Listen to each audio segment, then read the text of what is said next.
So it's basically an AI bot that goes out, finds ugly websites, provides a critique on those websites, and then helps you build a list of perfect prospects to do your outreach. I just found the easiest way to get web design clients. So right now I'm going to show you my exact process of how I'm using AI to scrape Google Maps and find all of the ugliest websites. This automated process is helping me find clients that are in desperate need of a new website and the other services that I offer. But first, this is important. These businesses aren't going to pay you $10,000 for a custom website. They just don't need it. So instead, these are going to be clients that probably pay you between $1,000 and $4,000 for a website.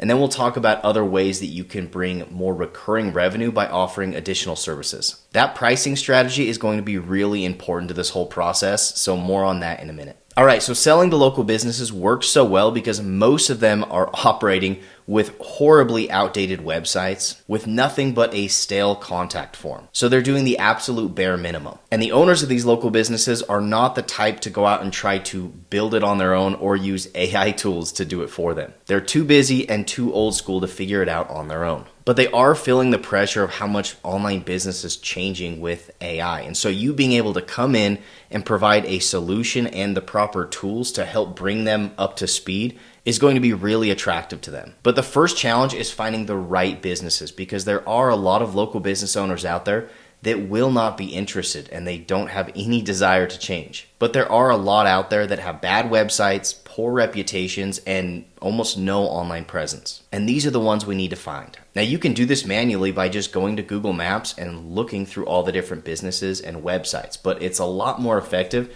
to just use some type of web scraper. And there's a lot of web scrapers out there that will give you all of the business's information, but me and my team built one specific for web designers, and this thing has become my secret weapon. Rather than just going out and getting business information, this one actually uses an AI bot to crawl through all of the different business websites, provide a screenshot and feedback on that website. So it's basically an AI bot that goes out, finds ugly websites, provides a critique on those websites, and then helps you build a list of perfect prospects to do your outreach. Using this tool does two things. It helps you identify the prospects that really need your services, and number two, it helps you customize your outreach based on the site critique. So now you have more than just their information. You have a valid reason to reach out to them. So let's look at an example here. Let's say that I search physical therapist in Pompano Beach, Florida. So my little ugly duck here goes out and it's going to crawl Google Maps. It's going to check all the businesses, critique their websites, and then it's going to start giving me all of the info of the ugliest websites. Now from this list, when I find ones that I want to reach out to, I'm just going to add them to my ugly list to be exported later. Inside this ugly list, we also have added this cool little feature that tells you if the phone number is a mobile or a landline.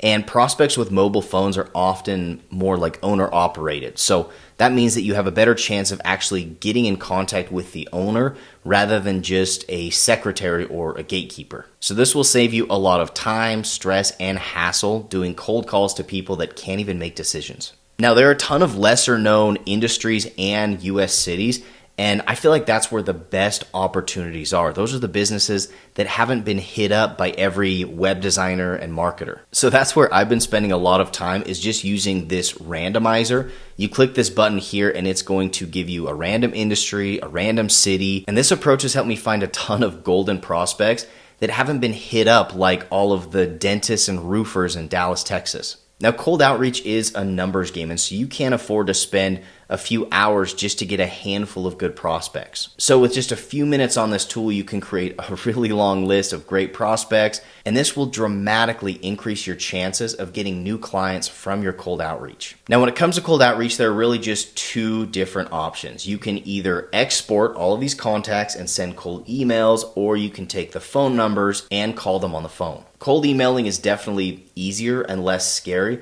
but it's much less effective. That doesn't mean that it doesn't work, but cold calls are going to be a lot more effective. And like I mentioned before, this is a numbers game, and so reaching out to just 3 or 5 prospects isn't going to be enough. You need to be doing this consistently every day and reaching as many people as possible. But at least now you know you're not wasting your time with bad prospects. Every outreach that you make is to a good prospective client that actually needs your services. The other game changer for me recently is the unique approach that this tool provides when I do my outreach. And so I'm going to talk to you in just a second about what I say, but I wanted to mention just briefly that there are a lot of other content creators out there that have videos on live cold calls and that talk about how they do their cold emailing. And so I'm going to include my favorite videos down in the description so you can click on those, watch those, and get more ideas on the script that you should use, what you should say, and this is going to help you be more effective in your cold outreach. Each of these creators does have a slightly different pitch and approach, and so you're going to be able to find what works best for you, but there are two things that I want to mention briefly that are going to help make this work for you. Number one is don't be sketchy. Don't lie about how you found them, why you're contacting them. I found that being honest and straightforward is the best approach to this because people can see through the BS. Plus, it's going to be a lot easier for you to stick to your cold outreach if you feel good about yourself and what you're doing. And number two is you've got to commit to push through at least a few soft no's. Of course, if you have somebody that gives you a hard no and says, I'm not interested, don't call me again, that's totally fine. Just end the call in a friendly way and move on. But you're also going to run into a lot of prospects that give you soft no's. They might say, I just don't think I'm really interested today, or probably not today, man. I appreciate it, but thanks for calling. And those are soft no's, and you can afford to push a little bit deeper. It's okay to say, I totally understand, but if you are interested in the future, let me just show you what it is that we're building for people. And then you can continue to talk. And so pushing through those soft no's is going to help you find the prospects that really are not interested and those that are just throwing up a few smoke screens, but at the end of the call, you'll find that they really are interested. Now, this brings us to the most important part, and that is the unique approach that I just mentioned a minute ago. This is the element that I was always missing from my cold outreach that has made all the difference. Imagine the reaction of a business owner when you call them and tell them